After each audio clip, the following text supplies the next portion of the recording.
குருவிடம் வந்து சேர்ந்த புதிதில் சிஷ்யனுக்கு ஒரு பிரச்சனை இருந்தது. எந்த ஒரு முக்கியமான பணியை செய்தாலும் முதல் முயற்சியிலேயே அதில் முழுமையான வெற்றி அவனுக்கு கிடைப்பதில்லை. அதை குருநாதர் பெரிதாக எடுத்துக்கொள்வதில்லை. என்றாலும் சிஷ்யனுக்கு மிகவும் சங்கடமாக இருந்தது. எப்படி அந்த சிக்கலில் இருந்து மீள்வது என ஒவ்வொரு முறையும் கவலையோடு தன் பணிகளை ஆரம்பிப்பான். பதற்றம் பற்றி கொள்ளும். பதறினால் சிதறத்தானே செய்யும். ஒரு முறை கூட முதல் முயற்சியிலேயே வெற்றியை சுவைத்ததில்லை அவன். ஒரு சில நாட்கள் அவனை கவனித்து வந்த குரு ஒரு நாள் அவனை அழைத்து பேசினார். கிளி ஜோதிடர்களின் கூண்டுக்குள் அடைப்பட்டு கிடக்கும் கிளிகள் சீட்டை எடுக்க வெளியே வந்தாலும் அவை தன் சிறகை விரித்து பறக்க முயற்சிப்பதில்லை. மனிதர்களைப் போல நடந்துதான் வெளியே வருகின்றன, திரும்பவும் நடந்தே கூண்டுக்குள் செல்கின்றன. இது எதனால் என்று தெரியுமா என்று கேட்டார் குரு. ஓரிரு நொடிகள் யோசித்துவிட்டு, தெரியவில்லை குருவே என்றான் சிஷ்யன். குரு பேசலானார்.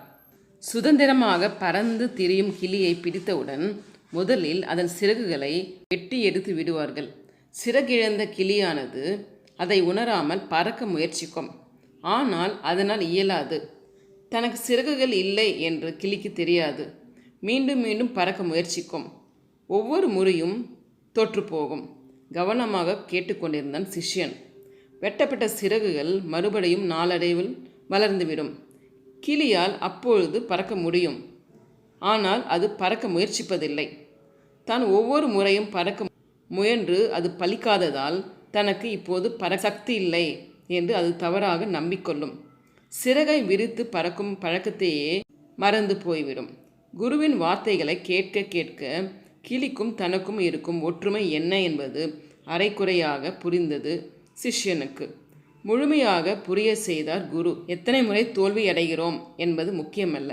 ஒவ்வொரு தோல்விக்கும் பின்னரும் அடுத்த முறை வெற்றி கிடைக்கும் என நம்புவதும் அதே நம்பிக்கையுடன் விடாமுயற்சியை தொடர்வதும் தான் முக்கியமானதாகும். இத்தனை தடவைகள் தோற்று போனோமே என்று கவலையை மனதுக்குள் கொண்டு சென்றால் அதனால் பதட்டமே ஏற்படும். அடுத்த முயற்சியும் தோல்வியாக முடியவே வாய்ப்புகள் அதிகமாகும். வெற்றியை சந்திக்க வாய்ப்பு இருந்தும் நம்பிக்கையின்மையால் முழு அளவில் முயற்சி செய்யாமல் தோற்றுப்போவோம் என்றார் குரு. அதன் பின்னர் தோல்விகளை பொருட்படுத்தும் பழக்கம் தொலைந்து போனது சிஷ்யனிடம்.